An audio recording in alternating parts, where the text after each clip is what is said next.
Halo teman-teman, hari ini kelompok kami akan membahas tentang VR dan AR dan akan menjawab beberapa pertanyaan yang diberikan kepada kelompok kami. Sebelum menjawab pertanyaan yang telah diberikan, saya akan menjelaskan apa pengertian dari VR dan AR.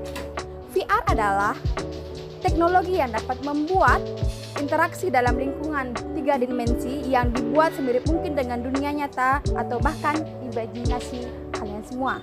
Sedangkan AR adalah teknologi yang menggabungkan unsur-unsur digital di dunia nyata, contohnya seperti IG Story.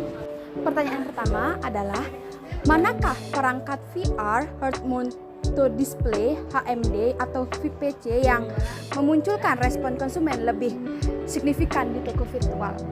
Yang kedua, manakah format konten VR 3 dimensi atau 360 yang merespon konsumen yang lebih signifikan di toko virtual? Dan yang terakhir, apakah peranan VR dan AR pada e-commerce mampu menghasilkan penjualan yang lebih besar di toko fisik? Baik, di sini saya akan menjawab pertanyaan pertama. Pertanyaan pertama yaitu, manakah perangkat VR Head Mounted Display atau HMD atau PC yang memunculkan respon konsumen lebih signifikan di toko virtual? Nah, menurut kami, perangkat VR yang memunculkan respon konsumen lebih signifikan yaitu Head Mounted Display. Dilihat dari tampilannya, Head Mounted Display atau HMD memiliki tampilan lebih menarik dibandingkan tampilan PC. Hal ini mempengaruhi minat beli masyarakat itu sendiri. Terima kasih. Berdasarkan Journal of Business Research, studi ini berkontribusi pada e-commerce atau virtual commerce dalam berbagai cara. Pertama, studi ini menunjukkan efek format konten dan perangkat VR pada tanggapan konsumen, yang memungkinkan kami mengkonfirmasi bahwa HMD adalah perangkat yang paling efektif dibandingkan dengan toko tradisional. Kedua, modal jalur ganda mengungkapkan dampak teknologi VR pada niat pembelian melalui sense of presence dan brand recall.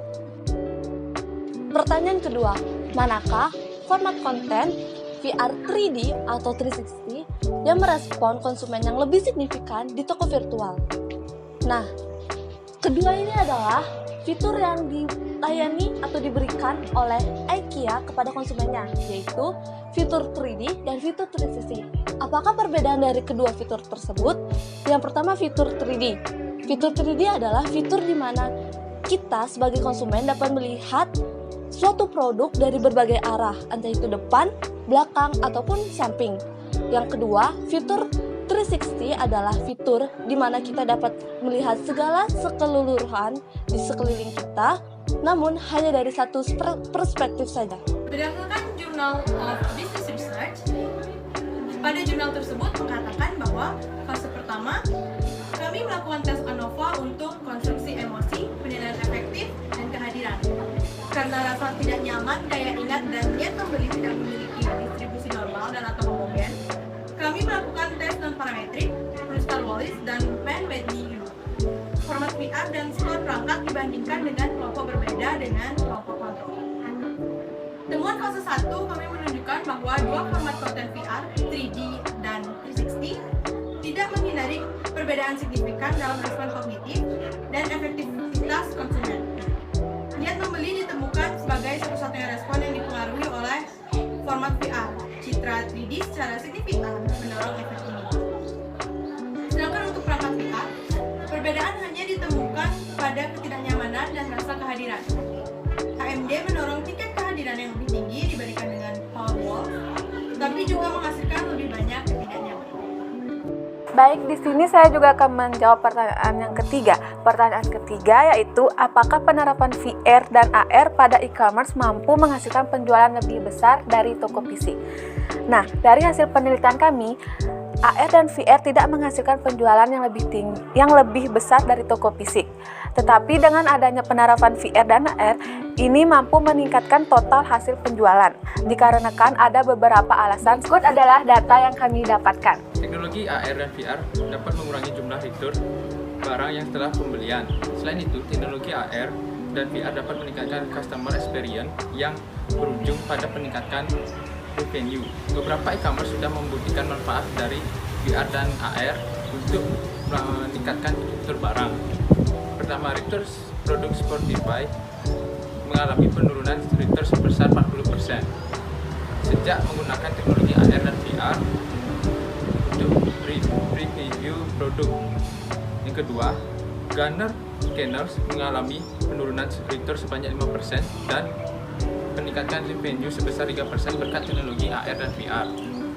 Yang terakhir, Bird.com melaporkan bahwa pelanggan yang menggunakan teknologi AR dan VR melakukan return barang produk sebesar 22% lebih rendah dibandingkan pelanggan yang tidak menggunakan AR. Selain itu, kami juga menemukan bukti pada suatu buku yang menyatakan AR dan VR di suatu toko. Buku tersebut adalah Augmented Reality dan Virtual Reality, Empowering Human Place and Business dari Timothy Jung dan M. Claudia Tomjek. Yang pertama dari AR. Pada tahun 2010 ada Form of Experiential Marketing. Di situ menunjukkan bahwa ada keuntungan jangka panjang, yaitu bertambahnya customer yang setia. Lalu yang kedua, pada tahun 2012 mulai adanya virtual fitting room, di mana ini membuat adanya pengalaman berbelanja yang baru. Selanjutnya yaitu VR. Di tahun 2005, berbelanja online dapat mempengaruhi kepuasan pelanggan melalui teknologi VR dan berkontribusi dalam kenikmatan berbelanja. Pengembangan saat ini terus dilanjutkan untuk meningkatkan pengalaman pengguna dan juga bisa mendapatkan respon positif untuk toko fisiknya. Sekian dari kelompok kami. Saya harap apa yang dapat kita sampaikan berguna bagi kalian semua.